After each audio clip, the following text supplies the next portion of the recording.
Good morning, everyone. This is Robin from Triple Ace Games, and yes, we're back. We're playing a live session of Leagues of Adventure with my good friends Anthony, Ivan, and Eloy, and we are playing The Sky Is No Limit, which we unfortunately had to take a break from last December. So a few months have gone by, but we're back and we're willing to. Yes, a lot of months have gone by. We're willing to get back into the adventure, and I'm going to hand over to Eloy to do a quick recap to remind us all where we are, and then we'll crack on. Over to you, Eloy. All right. So it's been a while, but the salient points are these. We are explorers who have arrived at the Amazon jungles of Brazil. Originally looking for a lost land of dinosaurs. Now, following multiple misadventures, we find ourselves up the Amazon River in some skiffs prepared by Oscar Winegold, our scientist. We encountered a tribe of natives warning us not to proceed further because we had discovered the way into this strange land at the at the mouth of the river through a gigantic opening called the teeth of the mother. We had also rescued the survivors of a crashed rival airship, the Ares, and part of our expedition is taking care of the wounded from that event. And part of us have proceeded toward the strange land. We spoke to Rochefort, one of the men in charge of the rival expedition, who has revealed to us that in actuality, they are aware of this land of dinosaurs and have an operational silver mine, and they've lost contact with the mine. The reptile people, which have been fighting against us since our arrival in this continent, were originally contacted by them and were helping with the silver mines, but there has been discontent, and so they set their dinosaurs against us, and now they've lost contact with the mines. So our original expedition to discover has become a rescue mission looking for the British miners that have been left behind. Following, ignoring warnings of great peril, we entered the great cave, the teeth of the mother, shaped like a skull, and found multiple passages behind a waterfall which covered the entrance. And Lawrence Garibaldi decided to explore one of the openings as the rest of the small expedition gather their wits. And much to his surprise, a large reptile is waiting beyond, a T-Rex, to be exact. Meanwhile, our friend Oscar Winegold is behind with the rest of the expedition, I believe, working on repairing our Delta robot. And that's about it. Not supposed to be repairing the robot right now. But it's so interesting. It's so interesting. Did you mention the wonderful scene of my being healed by the administration? I forgot. With the Yes. wonderful tribal woman with the screaming and the crying. Yeah, Garibaldi, If you're who's interested been in that wonderful scene, please check out episode 11. Garibaldi, who has only been wounded for about 9 of the previous 11 episodes, finally got healed by the. Well, slightly hell. I still have 3 lethal wounds, but All right. So, having scaled with great difficulty, right, a very hard climb up the slick and smooth surfaces of the stone from inside the bottom of the jaw of the giant, draconic skull with its blazing red ruby-like eyes and its diamond-studded teeth, right? As Lawrence Garibaldi made his way up to that first of the caverns behind the waterfall, as he wanted to get up to the same height as the water when it appeared from nowhere. Yeah. It's not pouring out of an opening inside the skull or from a cavern. It just manifests in the air. So he's trying to get up to that level. And as he reached that first cavern and pulled himself up, he came face to face with the Tyrannosaur. And as he described it to us at the end of the previous session, he felt vindicated because now he knows there's proof that dinosaurs are real, because the pterodons they had encountered earlier are not actually dinosaurs. No, exactly. So, in those last moments of life, Lawrence, as the Tyrannosaur is screaming into your face, opening up its massive jaws to consume you in what hopefully will just be one bite,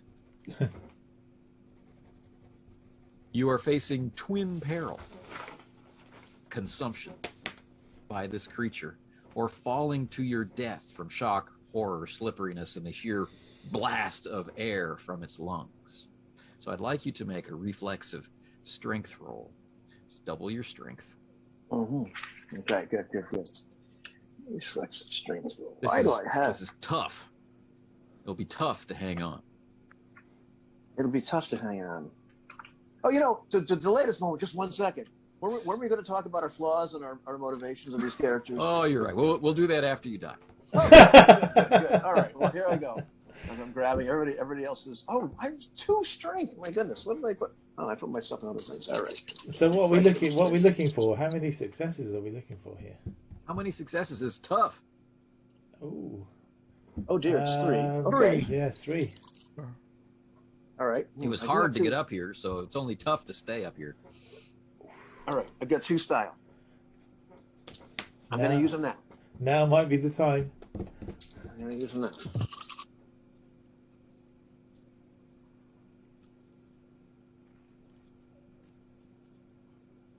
On the floor. There's a floor die. Okay, but I've already got 3. Yay.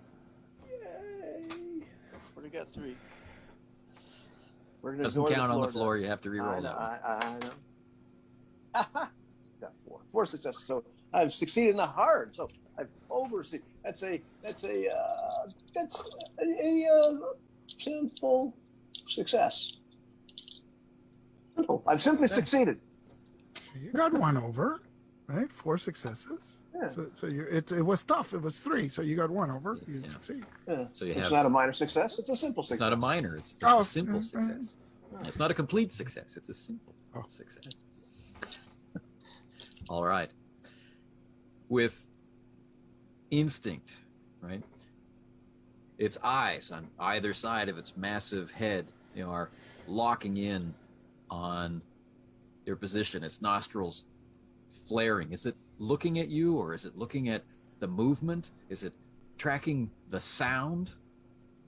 And its head jerks forward, dislodging stones, spraying water, and knocking you a bit to the side as it completely comes through the cavern opening and topples down into the space, falling down below toward the waiting George Mallory. Oh.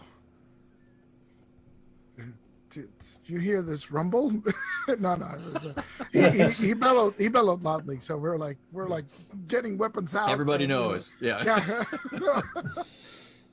And before it hits, please, Oscar, could you tell us a little bit about your character? Okay, yes.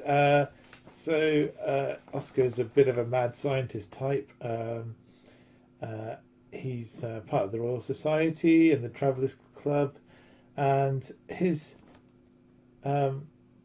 major flaw is that he likes danger.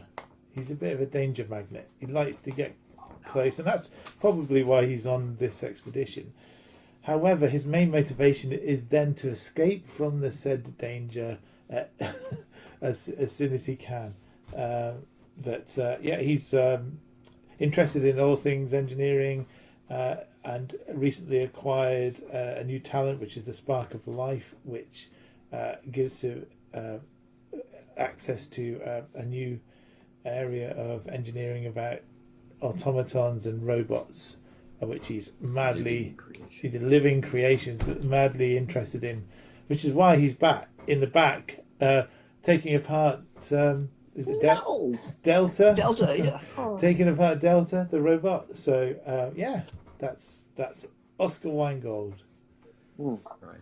Now, George Mallory, as this T-Rex is plummeting down, you know, its body is twisting because it's still very much focused on consuming Garibaldi. It's going to make a snap for him here in a second. As this huge creature is plummeting towards you to turn you into some semblance of jam, tell us a little bit about your character. George Mallory is a famous explorer because now he has the Fame 1 talent. So, a member of the Royal Geographic Society, a seeker after fame. So his motivation is fame. His flaw is being overconfident, and well, lately he also has a bit of patriotic disposition, right? He's more concerned right now with saving his fellow countrymen than the fame of this expedition. But yeah, that's basically where we are. Okay. And Ivan, just before I reveal the horrible snarling bite attack of the T-Rex that finishes your character, what were they like? What really? What, you know, Lawrence Garibaldi. He's an adventurer. He's motivated by glory, and his flaw is a bit of a thrill seeker. You know, scrambling right up the wall to go see what's going on over here. You know, heedless of all danger. And of course, he gets himself hurt an awful lot. And you know, it's just kind of the son's cut off from his family's wealth. You know, the youngest son who's a bit a bit wild and crazy, and you know, didn't do something reasonable like be a lawyer. He wants to be an explorer and have the glory be written of in the books, so young children can read those books and say, "Oh, I want to be just like Garibaldi." Yeah, and you know, I'm sitting on 18 XP here. You know, I sat on it for like 12 for months, right? And I'm thinking to myself right now, I should use 15 to buy like the Die Hard talent or something like it before I die. Decision. Only if that's permissible. I should have done it before the session started, you know? Oh, well. And Well, that's where I am right now. I need initiative from everybody who's inside the mother. And Oscar, if you could pick up the role of Edmund Burke, who has a 9 initiative. That would be grand. And tell you what, Ivan, if you win initiative, you can spend those XP. I win.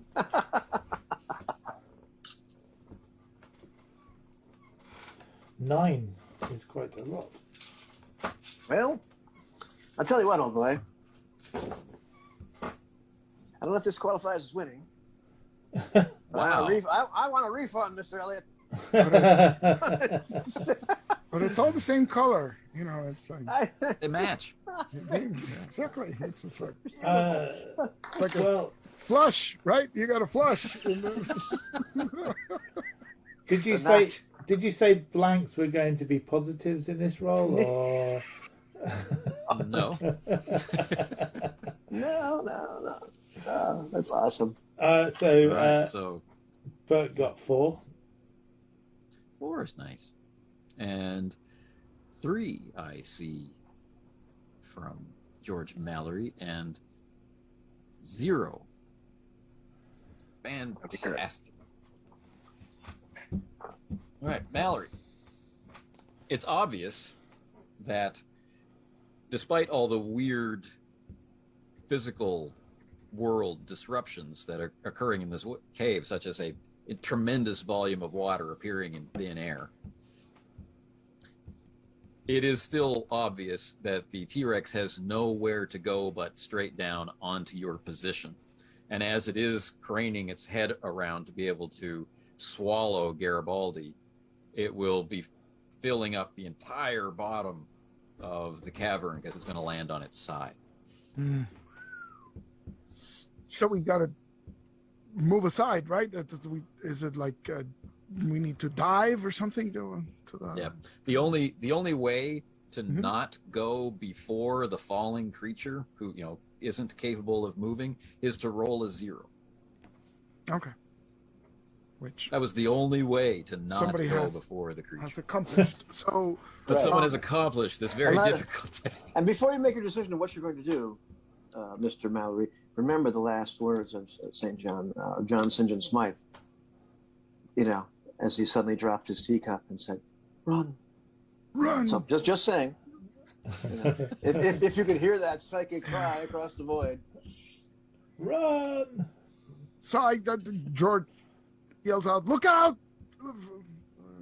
Look out! Move!" And so I tried to get out from underneath the T-Rex. Right. Now, in one direction, there's wall. No way out there. In the other direction, there are various routes to travel to get out one side of the mouth or the other side of the mouth or straight out of the mouth, right? But of course, there's water straight out of the mouth, which is loud enough to sound like thunder or artillery fire. So maybe out the sides would be less water. And to your left is Rochefort. And if you'll recall, Rochefort is the one-eyed man, and the eye that he's missing is his right eye, which is in this direction. He's looking out away from all of this and may be unaware of his peril, at least in a tactical sense.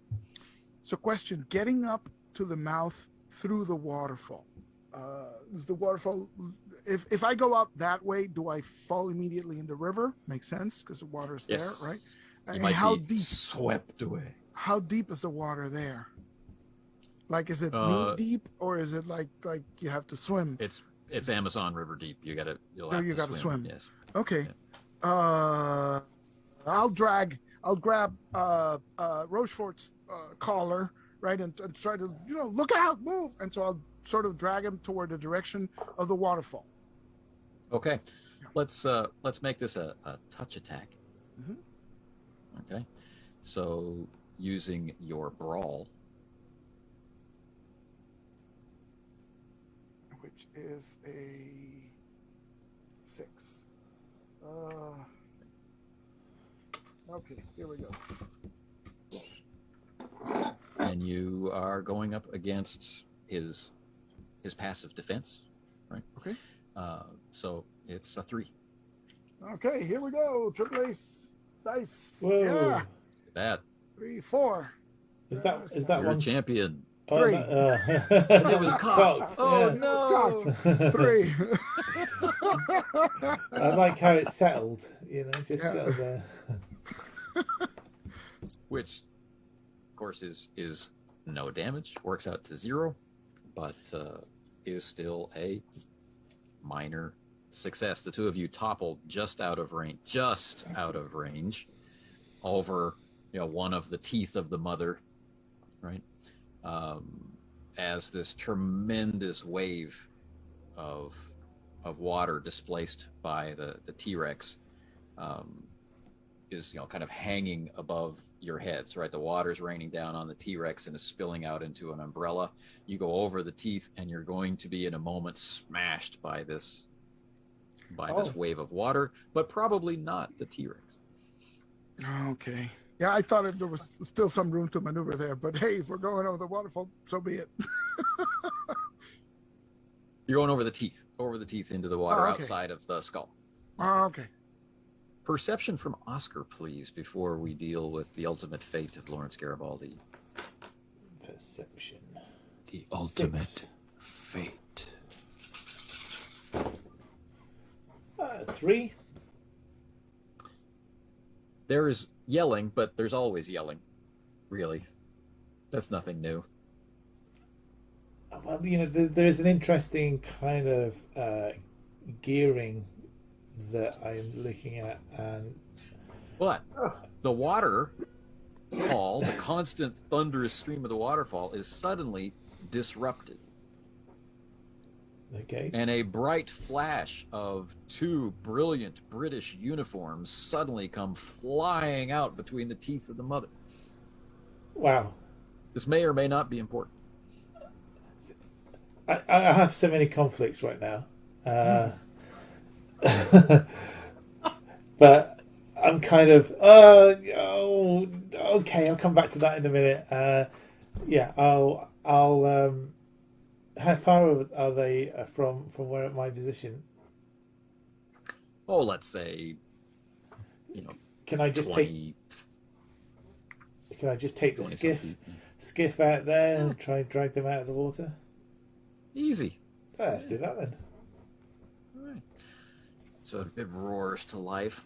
But George Mallory, as you impacted against Rochefort, who is a really solid individual, you discover as you slam into him. You're expecting to carry him out over the teeth and into the water to safety, but really you only move a foot and a half and go over the teeth. Right, he's that solidly built, and so you both wind up on your backs in the water, gazing up, just as the T-Rex hits on its side, inside the mouth of the mother. Of course, its tail comes whipping out the side that you didn't choose to go through, and its head comes straight out of the mouth, right? And water is splashing everywhere, and there's no sign of Garibaldi. Oh no. But its teeth are tightly clenched. Oh no. Well played, sir. Well played. So I tried to scramble to my feet somehow, although if I'm in the water, then I guess it's just wading out. And I look about to see if there's somewhere I can stand, somewhere I can... The skiff and Oscar are barreling towards us. Barreling towards you. Yeah. T-Rex is trying to right itself, and Edmund Burke at the teeth, closer to the line of beach, so not standing in the water. What is he going to do, Robin?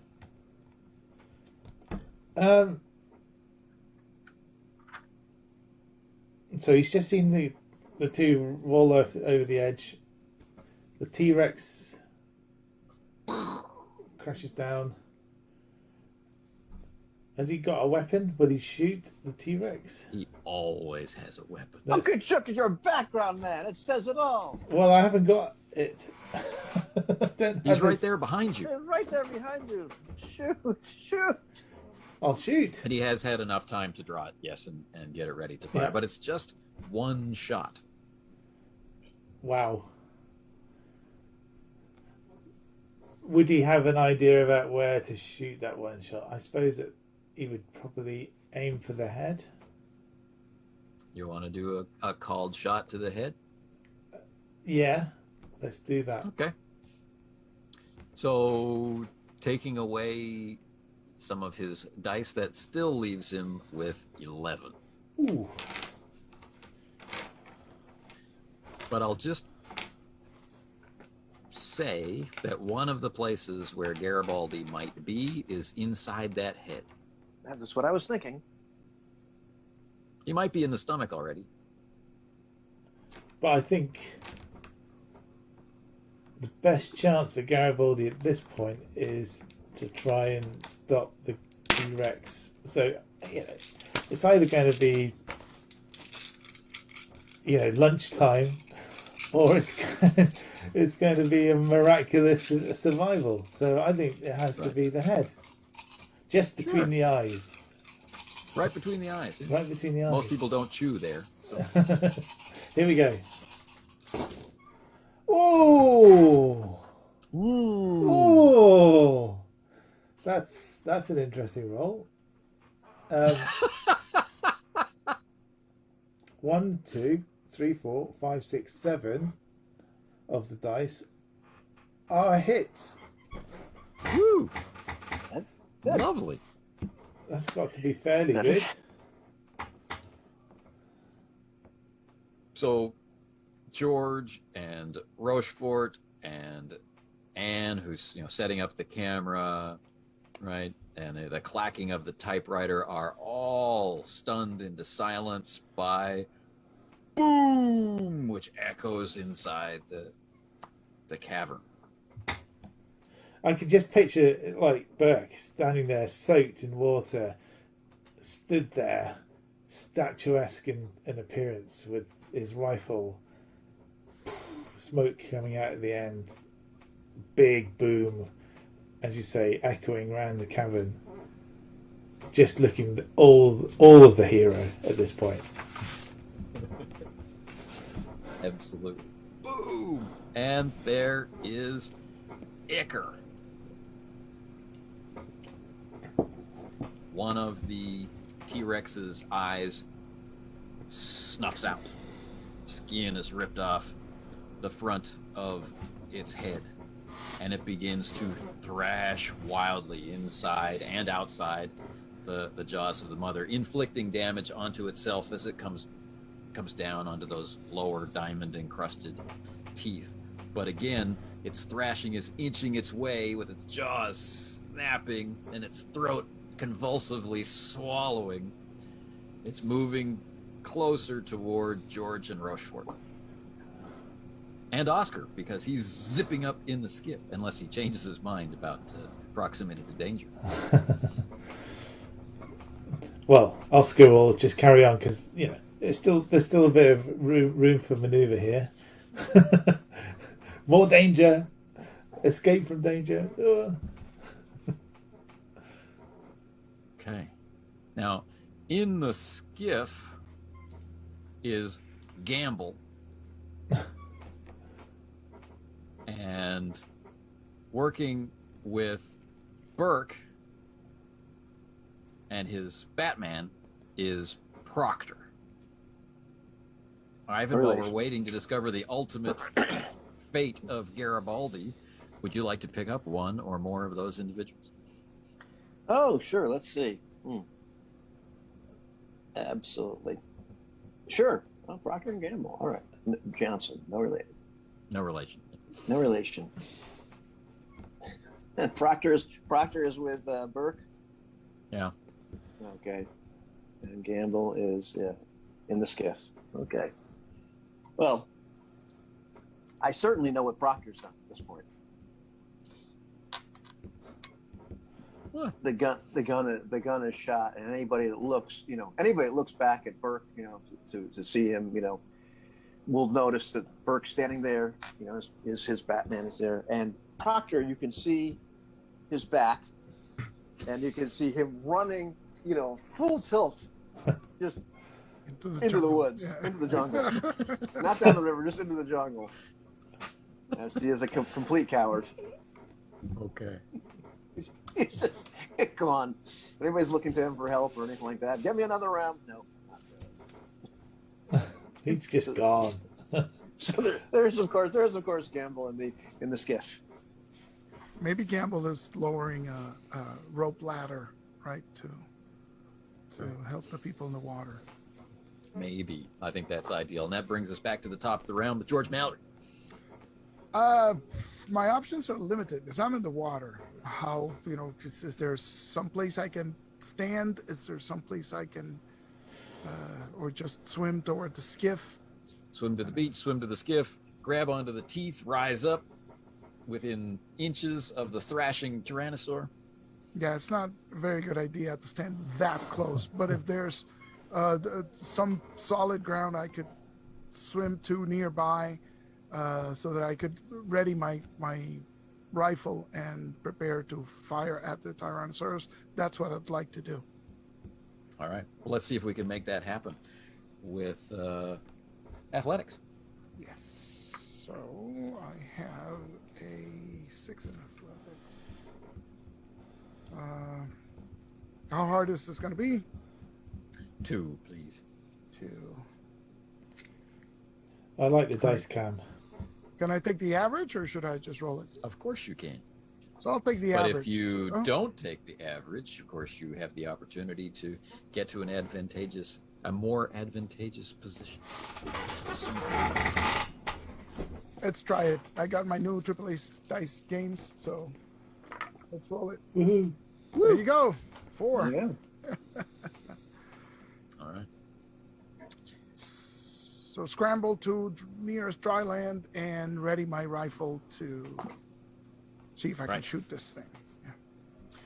All right. So you're in a nice position when the skiff comes to a halt. It will be between you and the T-Rex. Right. You'll be able to fire under it, but until it zooms into position, you'll have a clear shot when that comes around. And Rochefort is kind of swimming backwards, face up, his eye quite wide open as he observes the thrashing creature. And he seems a little studiously unperturbed. But definitely moving toward the skiff rather than moving toward a position to do battle with the T-Rex. The T-Rex, of course, has had half of its head sheared away. That eye socket is a ruined mess. The animal seems to be in a great deal of pain, and it can't quite get its feet because of where it is in the mouth of the mother. So it would have been able to stand up, like with its body up along the roof of the mouth, had it come down in normal fashion. But because of the way that it fell, it landed on its side and it can't quite get righted. But it's much larger than the bottom jaw, so it's spilling out over the sides. Water splashing everywhere, and Smith is maybe taking a picture of it. There's a huge explosion, and Percy is clack, clack, clack, mumbling something about posterity, and Proctor disappears into the woods. All right. And Gamble simply is not going to lower a rope. He's going to do it by hand, Gonna do it by hand. Ooh, extend that hand. regardless of what anybody says.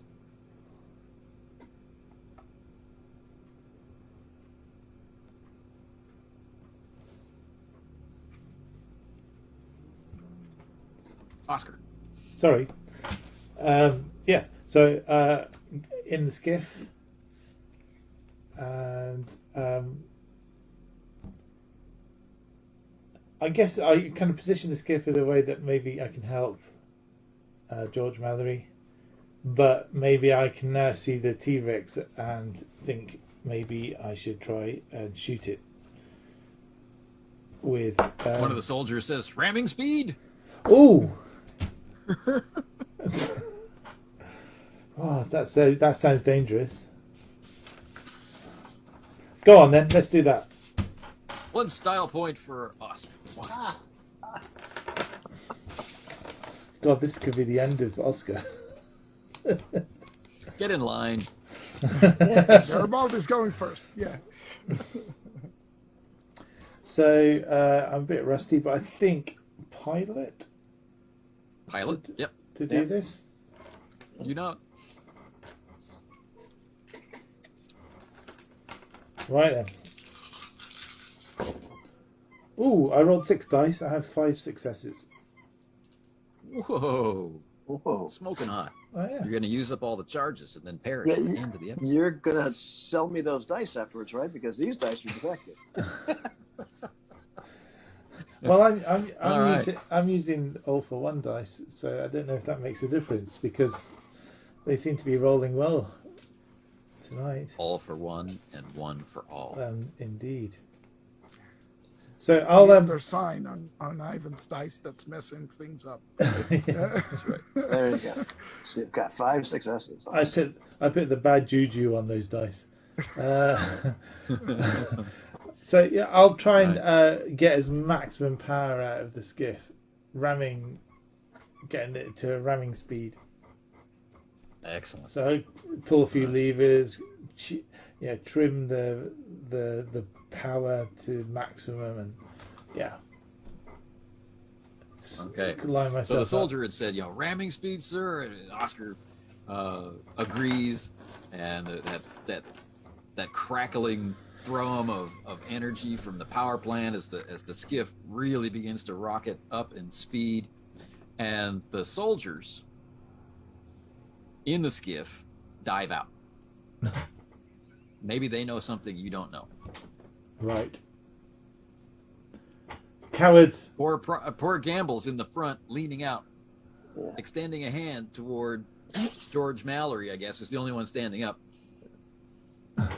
as the skiff suddenly changes direction and rockets toward the head, the bleeding, sprayed, flayed open, gnashing head of the T-Rex.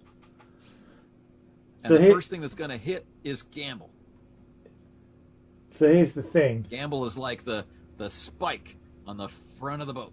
So I'm going to grab a piece of rope from the bottom of the skiff, which is going to be there, and I'm going to tie up the tiller, the sort of controls. Then I'm going to kind of step forward in the skiff, grab Proctor, and then we're going to leap out. All right, that could happen. Nice. What about Delta? Because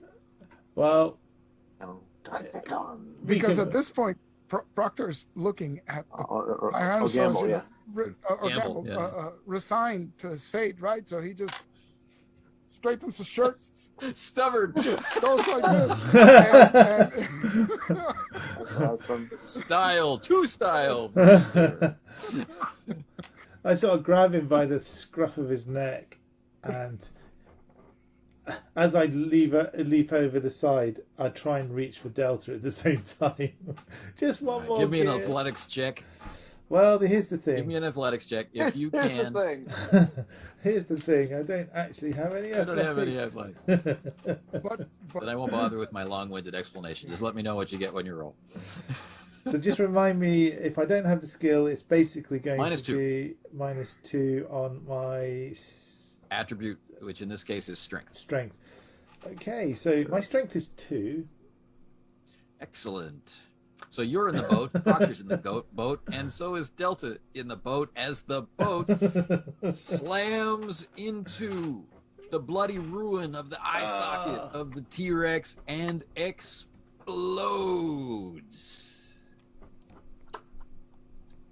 So now, in addition to the injury, in addition to the devastated skiff, in addition to the raining Englishmen down into the Amazon, there is a spray of corrosive carbolic acid electrified by engineering, which splashes across the teeth of the mother, which splashes across the T-Rex, and depending on your defense roll, which is just your active defense, it will determine if Gamble and Oscar are likewise splashed by this caustic liquid. Well, thank you and good night. Gamble has a dexterity of 1, so he's rolling 1 die. Excellent.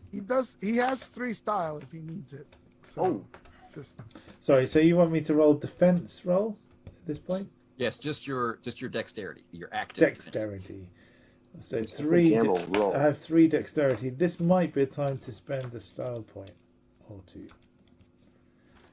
So I'm going to spend 2 style points.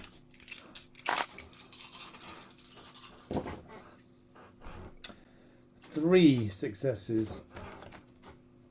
Nice. Being stubborn, Gamble gets 1.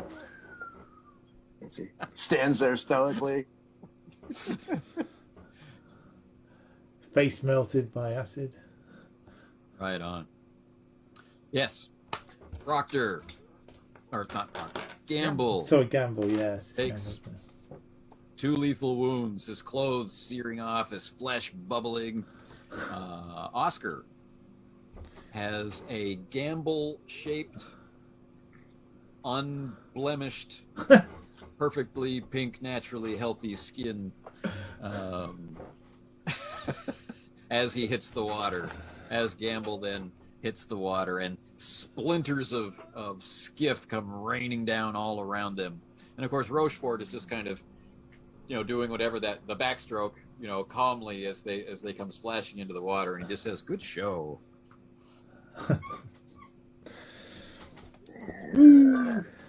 Gamble is essentially at 0, which I believe he has. Does he need to make a roll to stay conscious at this exact moment?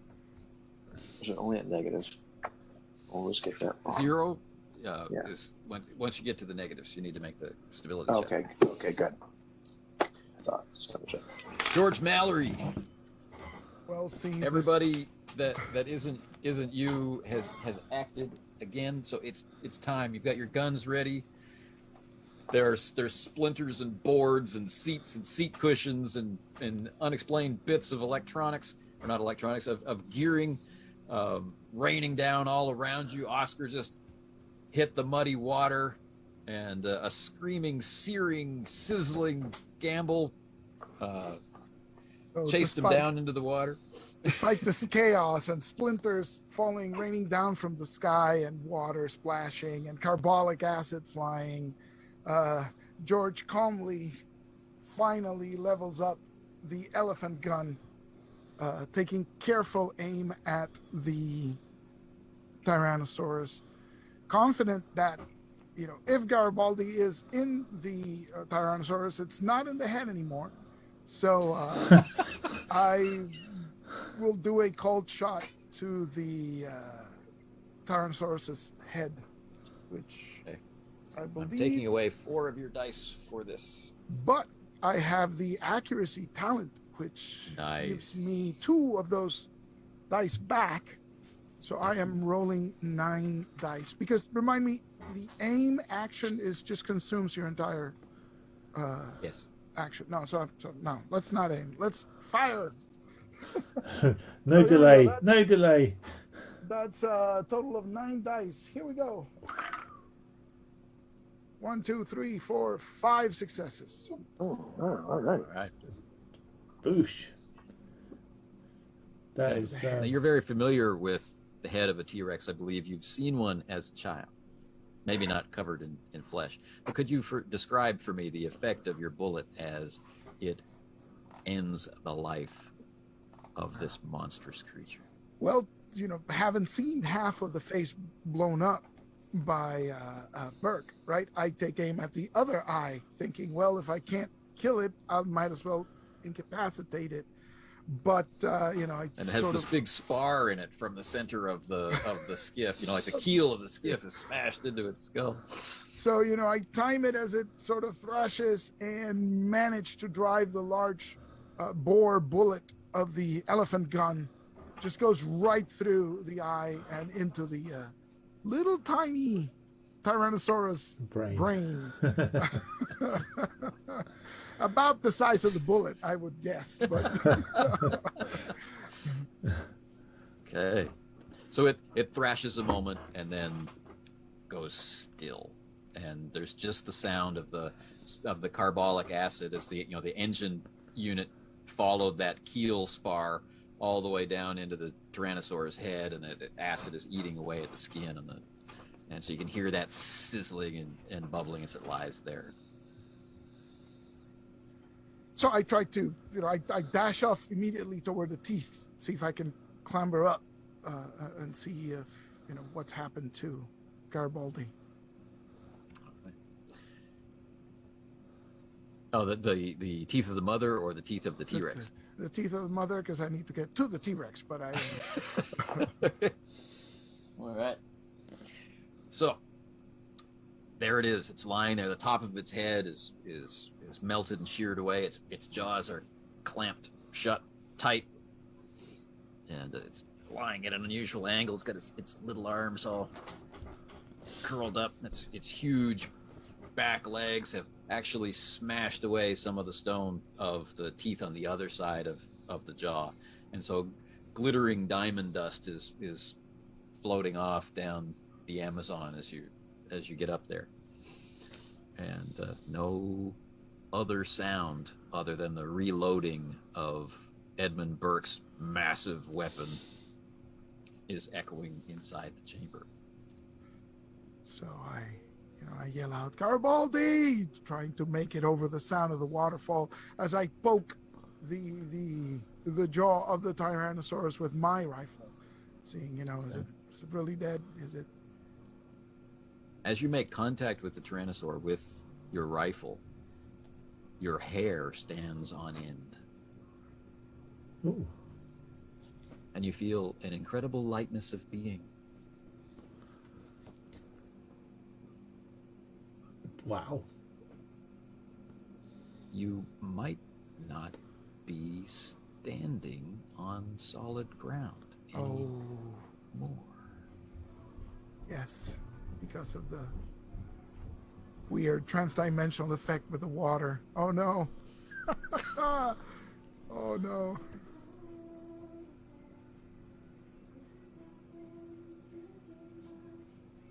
So I look around. Is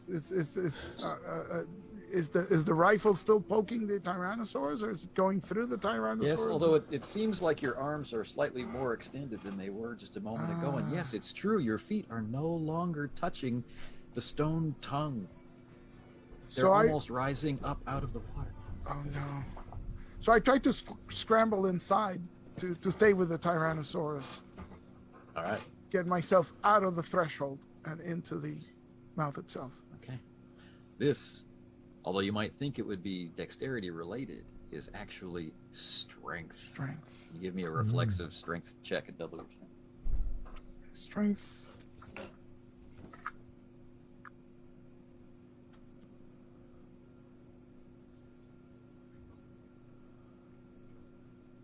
Ooh. Successes. Okay. You find flayed flesh in which your fingers can grip, and soon, your center of gravity begins to rise up higher than where your grip is. So you are upside down as much of your body is still, in a sense, being drawn upward in the opposite direction of the water, and your hair still standing on end. And your uniform medals, right, are vibrating and they're rising up. So perhaps a sensation in any fillings you might have in your teeth. I'll try to claw my way through, hanging on to the Tyrannosaurus to get deeper into the cave. All right. So as not to get drawn up into the source of the waterfall. On the beach, Anne is yelling, he's gone, and Percy is shouting, he's a coward, leave him alone,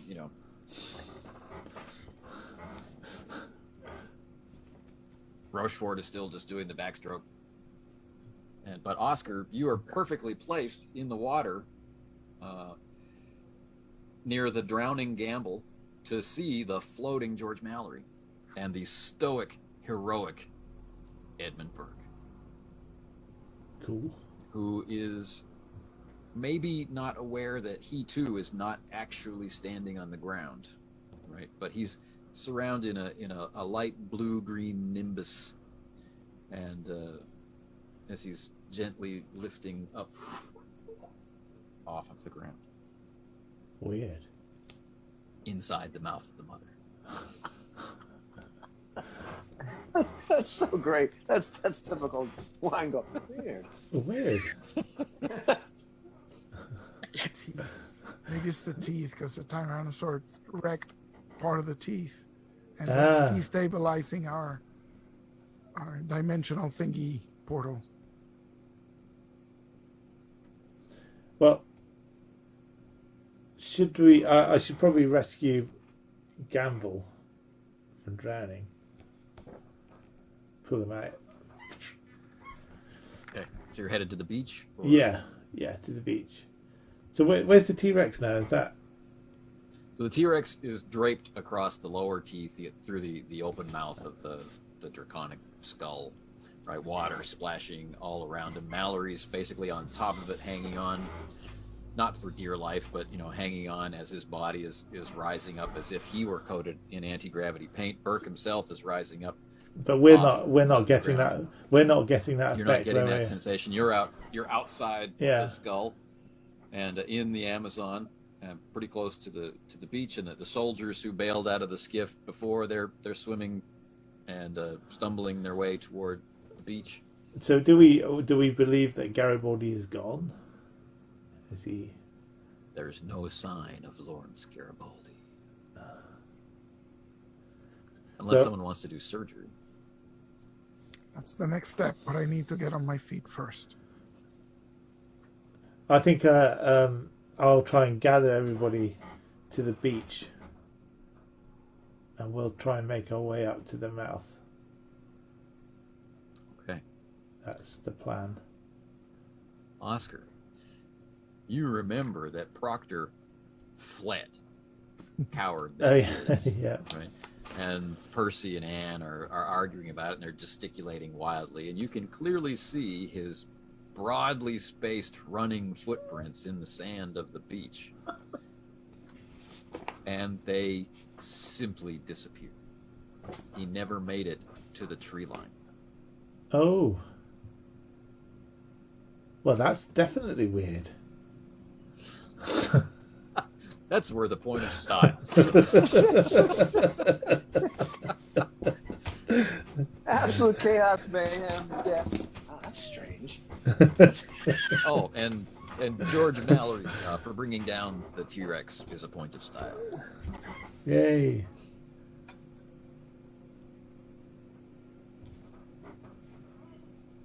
Is there any other? I'm going to follow. Once I get to the ground, terra firma, I'm going to follow the footsteps of Proctor.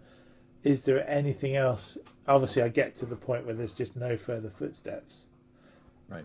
Is there anything else there that would? The only thing to see is that there's a pebble, there's a puff of sand, and they're just kind of slowly drifting through the air. Weird. That's definitely weird.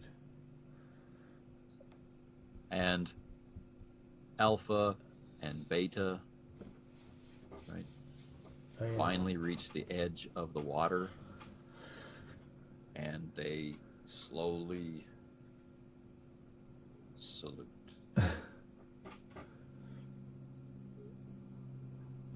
Poor Proctor. Delta. Where's Delta? Oh, see the Delta. Is Delta definitely gone now? Is Well, there? he's Oh, underwater. he's just That can't be underwater. good. So, could Alpha go back and find Delta, drag him out? I'm sure he'd be thrilled to go into the water. George Mallory, what are you going to do? I'm still climbing on. I glance back. I see Burke, and it's Burke. Grab onto something, man. Garibaldi, where are you? And I keep trying to cling to move deeper into the mouth, right? To avoid the threshold. See if the effect stabilizes, right? So maybe it stops dragging Although me. Burke is farther in to the mouth. He's is at the wall, farther in. right? Oh, like okay, he's- it's okay. He's not able to reach anything, so he's kind of stoically rising up with kind of one of those, it's a far, far better thing I do than I've done before. It's a far, far better place I go than I have ever been yet. So Right. Stiff upper lip. yeah, so I grab onto something. That's all I can do, and I keep yelling for Garibaldi. And I look at the T-Rex. Right? Do I see a Garibaldi-shaped lump in its throat? Or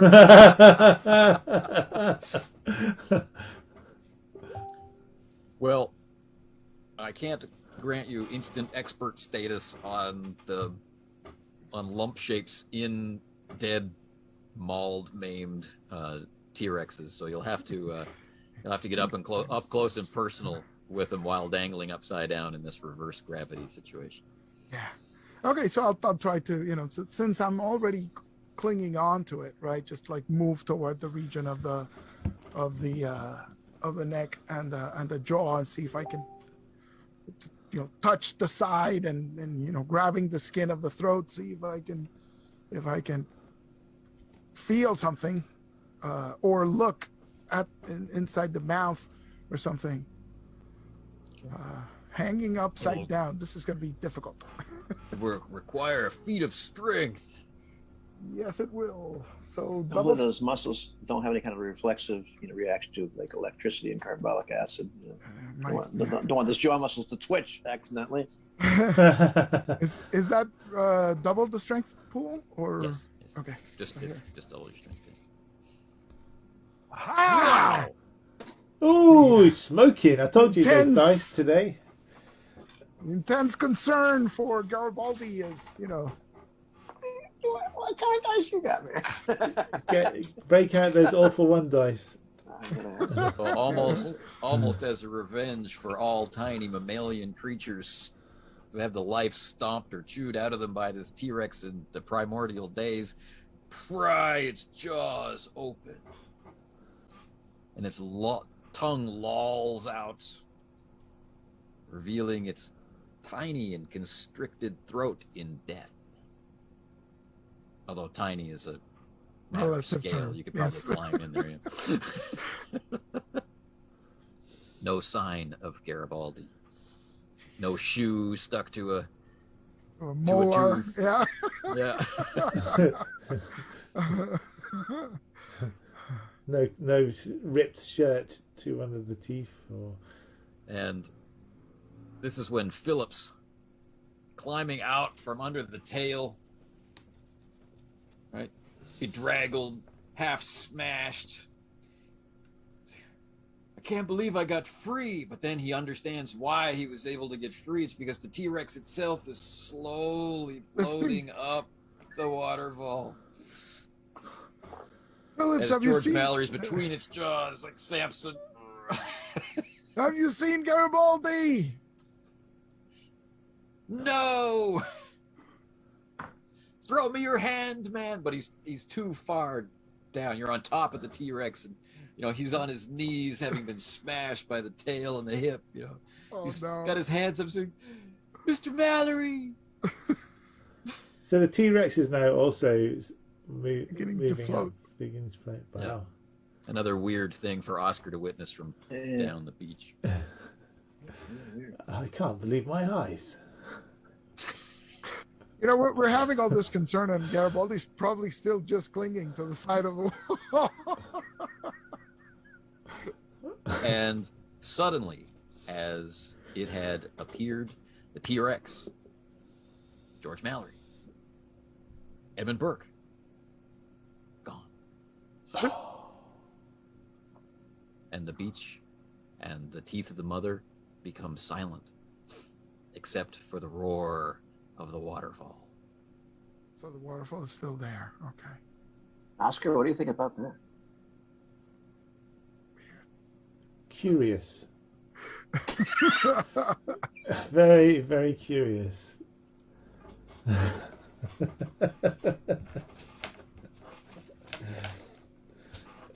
Wow. Lawrence Garibaldi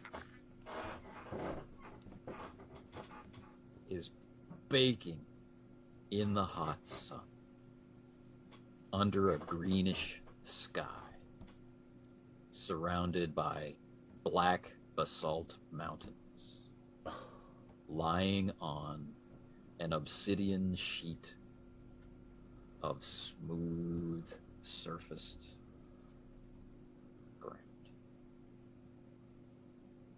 When suddenly Proctor, screaming his head off, comes running out of nowhere, stepping on his back and continuing off down the canyon.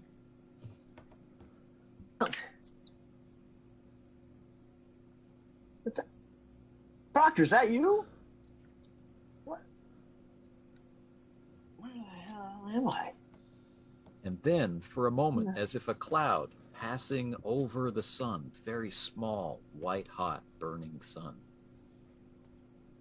there's the sound of falling, the completion of a sentence, "Grab on, man," in Mallory's voice.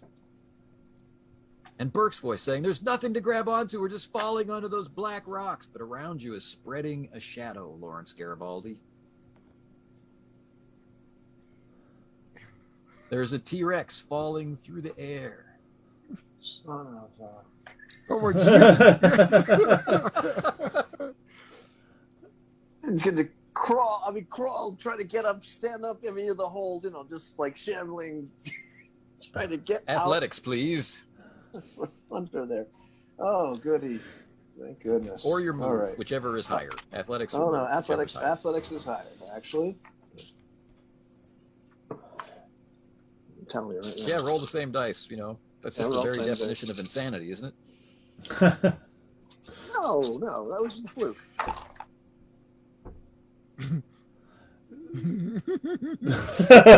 maybe not a fluke. Yeah. No, actually, if that was very hard, I did it.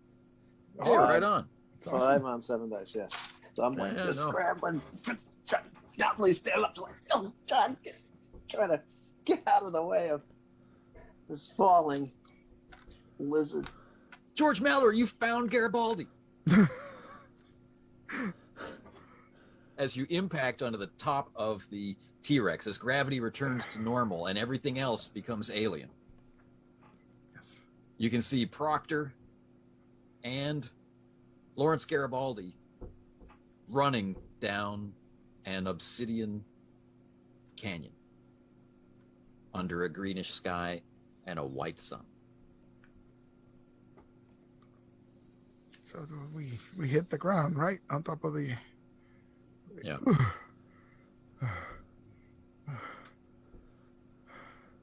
Burke? Where's Burke? Burke drops in just a few minutes later. Not minutes, moments later. So is it a do we hit the ground hard, or is it like a gentle drop? You notice you notice that you've hit the ground, but it's not injurious. Oh, okay. So If you'd been under the T-Rex, that would have been a totally different it might have story. been different. Yes. Garibaldi, you okay? I'm fine. What the heck?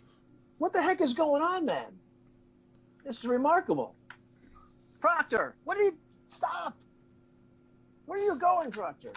I'm just whipping Proctor around. is actually heading toward what look like carved steps in the canyon wall, which go up to a carved out plateau, which you can't see the top of because it's high enough, but you can hear the sound of running water.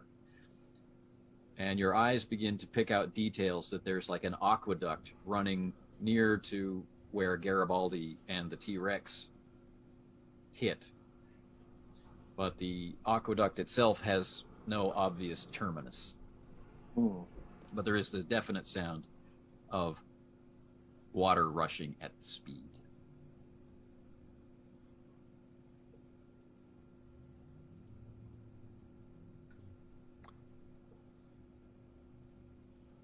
So do we see where the water?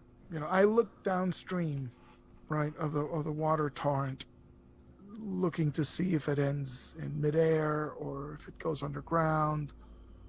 The aqueduct simply ends, and there is pure water, as if behind glass, that is not behind glass. Look at this, Garibaldi. I think I know what's going on. What's that? Well, this water is probably the source of the waterfall. And so somehow this end connects to that end. So,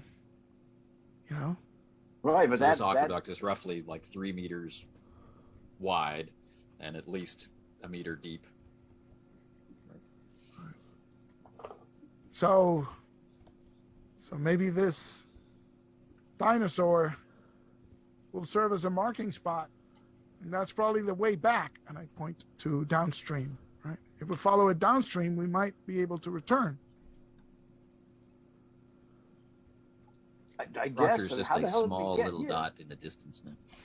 And he's running towards carved steps, which go up. Is it? Go up to a plateau where Up this to a plateau. aqueduct comes from to create the speed of the water. Did I see Proctor running? Yeah, it was Proctor. I don't know where he came from, but then again, I don't know where you came from. I don't know how I got here. I thought it was dead for sure. This thing knocked me aside, and next thing you know, I come to, and I'm here, and then you come dropping in, so to speak. Well, we thought the thing had killed you, so we fought it at the mouth of the waterfall. And then things became strange. You killed it? We shot it, yeah. We were supposed to take dinosaurs back. I know, but, it seemed like the appropriate thing to do at the time. We thought it had swallowed you whole. Style for both of you. Now, I just can't believe it. You killed it. Robin, Yes. you have a choice ahead of you. You can continue on in the role of Edmund Burke, Yeah. or you can follow Rochefort into the mouth of the mother. So I'm going to follow Rochefort. All right. So you appear comfortably, not falling at all. Sorry. In the middle of an argument about whether it was a good idea or a bad idea to kill the T-Rex. Okay. Now, the whole face of the T-Rex bears the obvious stamp of having been crushed by impact with the skiff. And he's so upset that he's actually left the game. The cat. I can hear the cat, so. There's a cat issue. Yeah. Well, I think Oscar will be like absolutely amazed about being somewhere different. The obsidian rock. It'd be like leaning down and sort of touching the ground and being marvelled at everything. Where are we? What is this place? And Rochefort is with you, right? Yeah. This Rochefort, I'd sort of turn back to Rochefort and say, do you know about this? Have you encountered this before? If that mountain, and he's pointing off into the distance at one of these big basalt mountains, if that mountain is the mountain I think it is, then the mine is a day's journey in that direction by air. Okay. So he's been here before. But he never came through in this way before. Mm-hmm. So obviously the sun is different to our sun. The sky is green. The sky is green. And the sun is white. So this is like totally alien. So does the sky look like this every time you've been here, Burke? Yes. Rochefort? Although the clouds are like the clouds of home. Curious. Very curious. Yet more strangeness. Yes, I suppose you science people might be interested in this sort of thing, but the silver is pure. I suppose. And Slightly stronger than the silver of home. and in plentiful supply, I guess. Yes. Rich veins, easy to mine. The direction he's pointing toward the mountain where the one day's journey is toward the plateau or in the other direction? Oh, it's in the same direction as the plateau, but Ah, the plateau is like you can walk there in a few minutes, right? right. No, I'm just saying it's the same Proctor's already direction. running up the stairs, but same so- basic direction. So we got to go up the plateau and keep going that way. Okay. Well, I suppose everybody is pretty much more or less in one piece. Let's see if we can carry on this expedition. I'm It's that gonna. exact moment when you says more or less in one piece. just looking at myself. I didn't get hurt. I didn't get hurt. That's amazing. Give it time.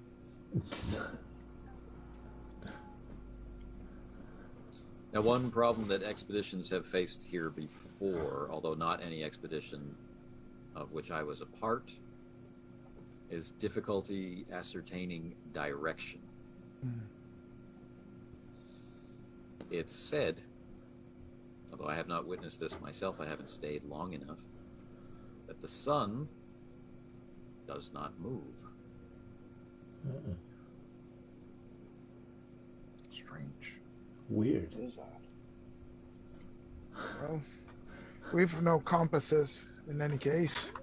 No compasses, no sense of direction, no indication of what would be north, south, east, or west. Right. So navigation requires landmarks, is how he completes his sentence as he adjusts his eye patch for greater comfort. And it's around this time that everyone realizes just how hot they really are.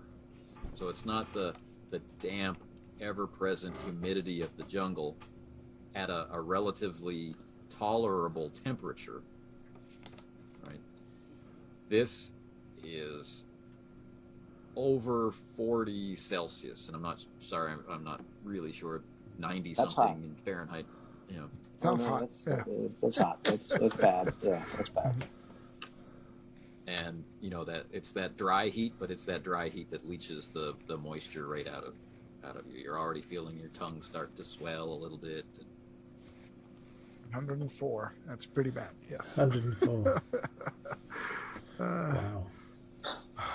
So Rochefort's accommodation to the temperature is to shoot his cuffs, remove his cufflinks, and roll his sleeves up to the halfway point, which reveals that around each wrist, heavy rope-like scars. About an inch wide, and with the X shape of reinforced stitching around both wrists. Interesting.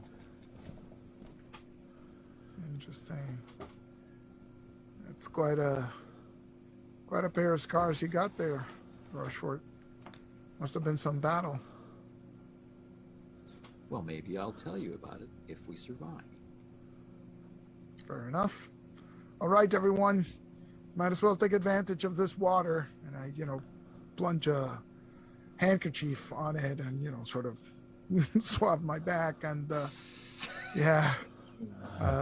see if my helmet has landed anywhere near and then try and retrieve it. There it is. Yeah. So, pick it up and, the battery is here too. The what? The battery. The carbolic acid battery. Yes. You didn't break the jar. Good man. It didn't break the jar. Wow. So, fill up your canteens and let's see if we can go back.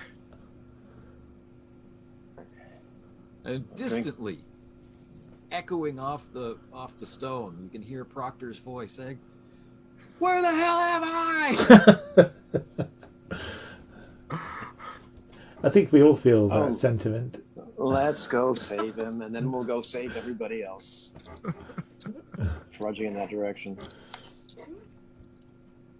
All right. So reclaiming poor Proctor, we've got Oscar Winegold, we've got Lawrence Garibaldi, we have George Mallory, we have Edmund Burke, and we have Rochefort trooping across an obsidian landscape, right, with canyon walls rising up on either side. 40-degree heat. 40-degree heat, yeah. No vegetation. Not yet. Okay. There's some sign of intelligent crafting, such as stairs, such as the aqueduct, but much of it is completely untouched. And it's without things like artistic embellishment. Like no curly cues, no embossed or carved designs or anything like that. It's simply functional. Does the water follow the path of the stairs, right? Like is the water descending right next to it in the aqueduct? It seems like the whole purpose of that is to create the momentum to get the water to move. And at the top of that plateau is where we find Proctor, and there is a spring there, which must be mechanical in nature given the environment, right? The water's being pumped up from somewhere else far below. But it goes underground, so we lose track of the river. So is the plateau an empty plateau? Yeah, it's completely flat. You know, it's got sharp corners, sharp enough to cut yourself on. It's been beautifully, let's say, machined or tooled. It's polished to a reflective surface. It's like walking across a black mirror. And from there, you can see the terrain falling away ahead as this volcanic rock section becomes mixed in with rock of a more recognizable nature, and then heavy vegetation begins just at the edge of vision, kind of lost in a distance haze. Right? So when Rochefort said a day's journey, he wasn't kidding. So around there, and that's where more normal mountains, the foothills of more normal mountains begin to rise, and somewhere in those foothills is the outpost and the silver mine. Story providing the sound effects for Proctor as he's standing in the... That's fantastic. Well, let's get going. The rescue mission, let's go to rescue. In the meantime, I'm just like really just looking all around. This is fantastic. This is great. Okay.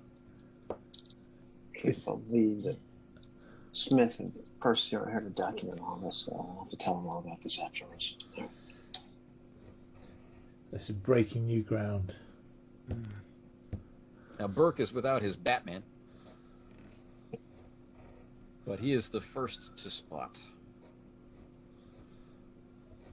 the circling, wedge-shaped wings of the pterodons in the distance.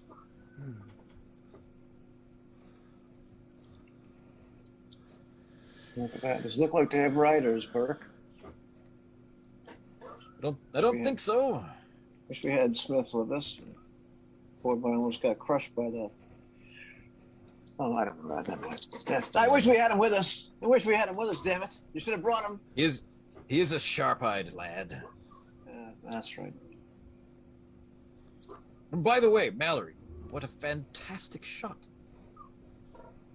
Yes, thank you. One works quite hard to achieve a level of skill, and seems to have paid off. Don't get me mad again. We should probably try to get under some kind of cover, but how long is it going to take us to get to any kind of cover? Take as long as it takes. We'll have to soldier on through. Is there a stairs descending down to this valley? Or? Unfortunately, no. Whatever this complex is, this very simple minimalist complex, the way to reach it must be aerial.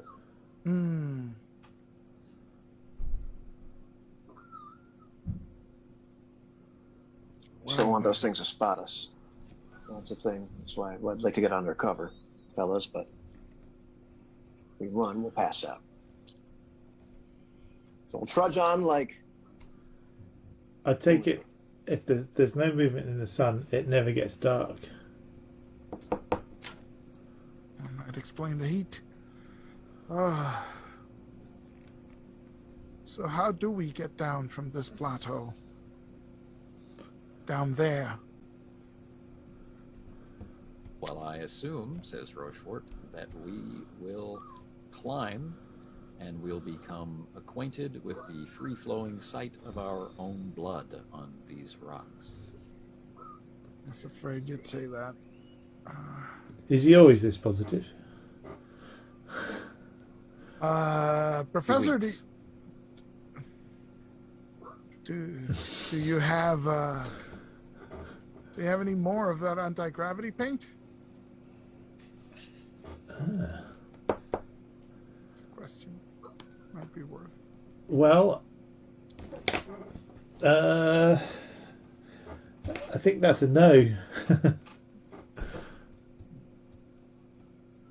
Give me an intelligence check. Double your intelligence.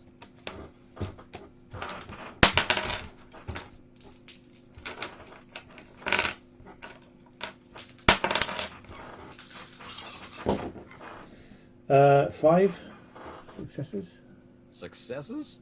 out of 6 dice. Nice. There are several large pieces, including the keel, sticking out of the T-Rex. And you do have a limited amount of battery power. Okay, so maybe we can construct some kind of almost anti-gravity parachute raft that can gracefully glide us down the edge of the plateau. Rough calculations based on that 5 successes, you definitely could construct something able to lift the weight of everyone, and it can remain functional for the distance that you need to travel, but only in one direction. Right.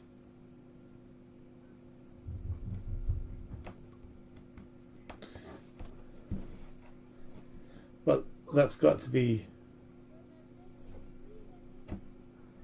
just to get down off of the plateau, isn't it?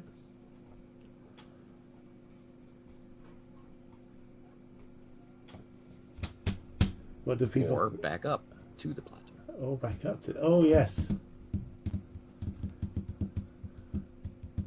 Come on, why don't you just kind of cutting strips off my shirt at this point, wrapping it around my head. You just got to cover your hands like this. And let's go.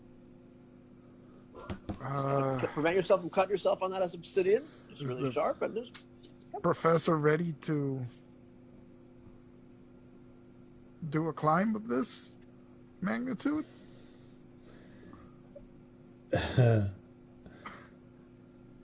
That's my main concern, right? Yeah, I mean he's not the most athletic. To be we fair, can tie ourselves together. it wouldn't be individual roles for everybody. There would be a climbing lead, and other people would be contributing what they can in various ways during part of this extended task to safely navigate down to the foothills. So shall we climb down? Shall we take the bits of the keel and the battery and the stuff that we can use to get us back up later? You're going to carry all that, man. It's going to slow us down. We could leave it at the foot of the We could just lower it down. mountains. Yeah. Proctor mutters, "No, probably I would be carrying it." That is literally his job. Proctor, what we pay him for, but yeah, Proctor, good chap that you are. We need to take this stuff down the precipice here. Can we just, if you wouldn't mind, strap it to your backs? Why would I mind? Good man. Always trustworthy. Always liked you, you know. Then why is it that you're always leading me into danger? There are 1,000 places. We could have gone to Patagonia, and we are here under a different sun.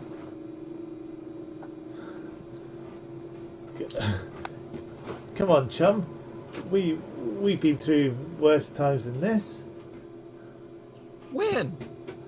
I mean, I can't think of anything right now off the top of my head, but yeah, we've been through many tight moments and scrapes Right, like the time the train was late in Bristol. Sort of, yes. Sounds beastly. It was. All right. I was So is this your plan then? Yeah, yeah. All right. So getting Proctor all fitted to carry his burden so that you'll be able to levitate your way back up the mountain. With Burke on Overwatch, I guess, and Mallory also. But Mallory will have to be our climbing lead, or maybe it'll be Garibaldi who'll be No, it'll leading be our Garibaldi. descent. Garibaldi has 8 dice in climbing. wow. Oh my goodness. He's a highly skilled climber. Okay. So during this descent, what I would like to see is Garibaldi with the climbing check and George Mallory contributing with survival, about the different types of terrain and caution in this type of weather, that sort of thing. And for Oscar, it's care of all of this equipment that you're now carrying down the mountain. So he'll have to contribute there with his mechanics. Okay. And Edmund Burke is going to boost Mallory's roll.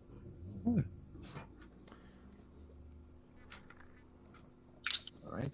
So if you gentlemen are going to be making then 3 rolls, it'll be an extended task, and we are looking for 7 successes. Difficulty? The difficulty is 2. Oh. So the first 2 successes you roll are consumed by the challenge. Who goes first? It doesn't matter.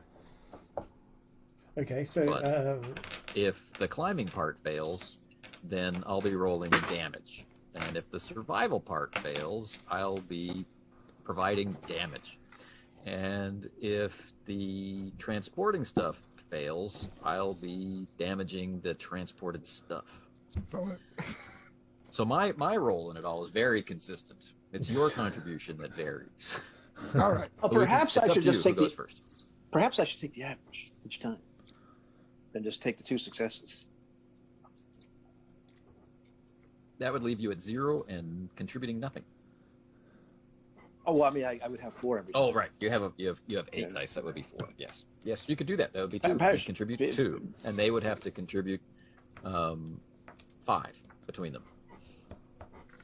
Oh, So- dear God. So Garibaldi's roll would soak up the first 2. Is that what you said? You said There's a Oh, difficulty separate. on all of the all rolls. of the On rolls. each roll is difficulty Yeah. 2, and we need to gather. Okay, so I'm successes. gonna have 7. to So roll. let's have Garibaldi go first. Okay. So Maybe if we, I'll roll. if we do the averages, it's not going to work, I think. No, Maybe I'll not roll. enough. Then I'll roll. We'll gamble. I'll see if I can. Your wily Yeah, game yeah. master has considered your averages and made the difficulty slightly higher. It's almost like he knows what he's doing. And I roll. Drum roll, please. The average. Yay! I roll 4, so now we have 2 successes towards our We have 7. 2 successes. There we go. Triple Ace dice.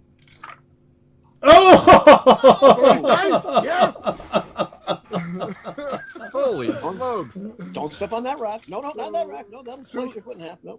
2 go away, and that gives us our 5 successes. It's 7. So Man. Okay, Now, well, that's the lucky gears 'cause- survive safely. Guess the gear survive. my engineering roll, Yep. I only rolled 3 successes. It's enough, right? That's enough. All right. So, not wasting any time, right? We don't have to make any extra rolls, right? So we get down in good time and in good condition, right? Sufficiently watered. There's no food to speak of, but sufficiently watered at a decent pace, and all the gear survives. And we could even say that Proctor survives. So we get down into the foothills where finally there's shade. There really isn't relief from the heat.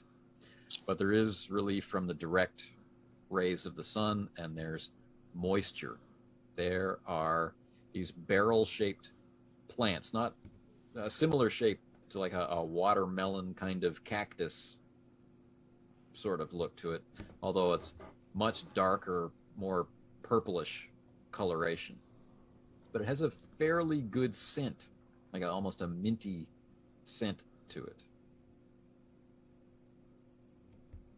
And with your extra successes, it indicates it stores water.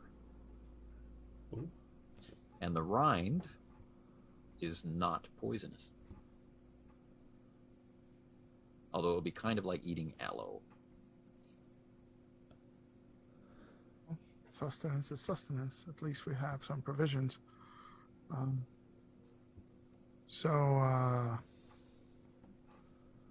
the rest of you start gathering some of these plants to take with us as supplies, and let's stow the gear. Yeah. Because we're not planning on carrying it with us at all times, or are we? No. I think the plan would be to leave them at the bottom of the Right. So cliff.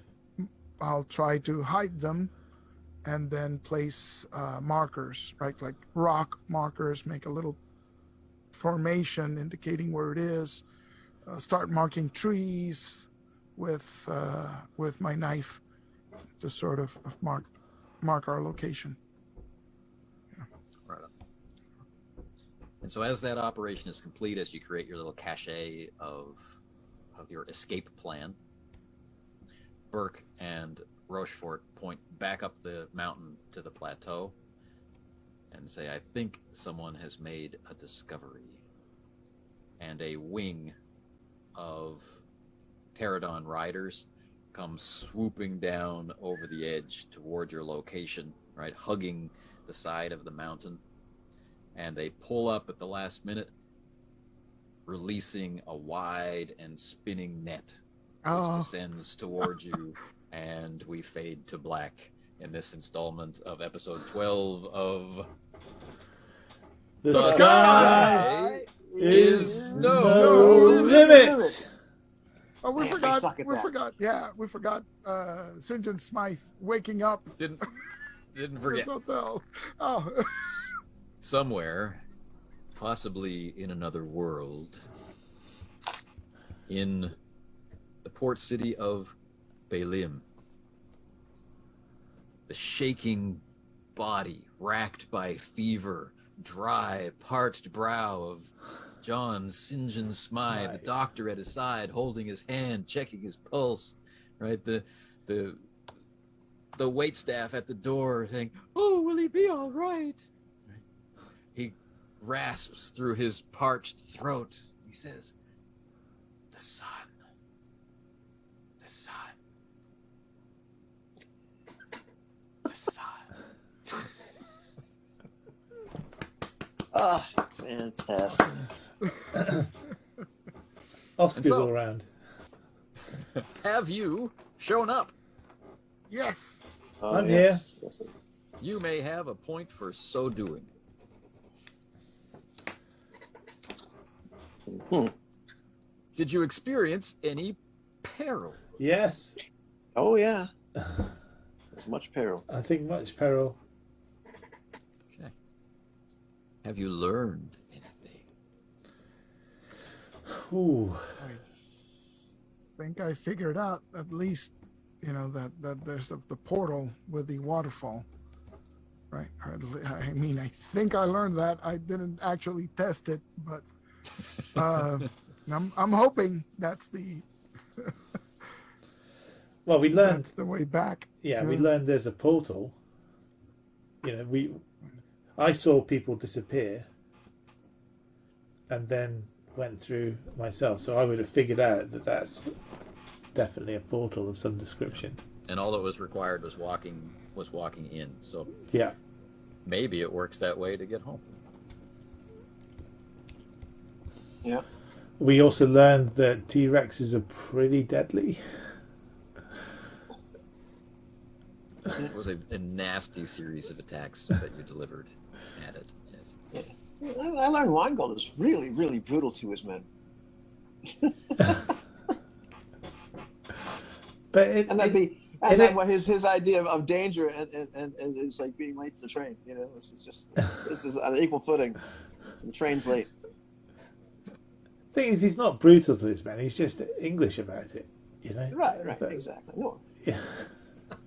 Very Same practical. difference. It's a practical approach to everything. You see, that's what it is. We need to do this, and I get somebody else to do it. It's simple. Be a good chef. Something has to be lifted, and it's not going to be lifted by me. I mean, there are things that gentlemen do, and things that the man on the street will do, and that's the way it should be. Of course. All right. Any We final comments before we head off into the rest of your day and the end of mine? How was our role play? Was our role play okay? Role play, he says. Oh. Yeah, I felt that at time to time there were flashes of role play. So yes, you can have that. And we certainly didn't succeed at anything. Bit rusty at No, things, but yeah. So does that mean we all have 4 points? 4 points. Yeah. Experience? Success isn't on the table because we kind of came to an end of one leg and achieved success there, and now we're at the beginning of something else. Getting to the mine and rescuing the survivors there, that will be a point where success is on. So just to round up, the Grover Pennyworth is still back at the crash ship. That's At right. the areas, he's no so, fool. So is the very injured Gamble. Yeah. And Tanvir Singh. And Tanvir Singh, yes. All right, so it's Garibaldi. Now, any one of these follower Oscar. characters, right? Tanvir, Grover, these are your characters. These are extensions of you, right? These are a part of who you are. So at any point, they might show up, and So we are here with Garibaldi, Oscar, Mallory, Burke, Rochefort, and Proctor. Just to yes, have that. That's going to be That's important who information are for here. next time. Yes. And Proctor just carrying a ridiculous amount of stuff. That's awesome. Even without the equipment from the ship, he's still. Oh yeah, it's laden Yeah. down. Awesome. all right, But- guys. There we go. So thank you very much. We will be back soon. We'll figure out when we can meet again. But I'd like to thank everybody for checking in on the game today, and we'll see you sometime soon. Goodbye.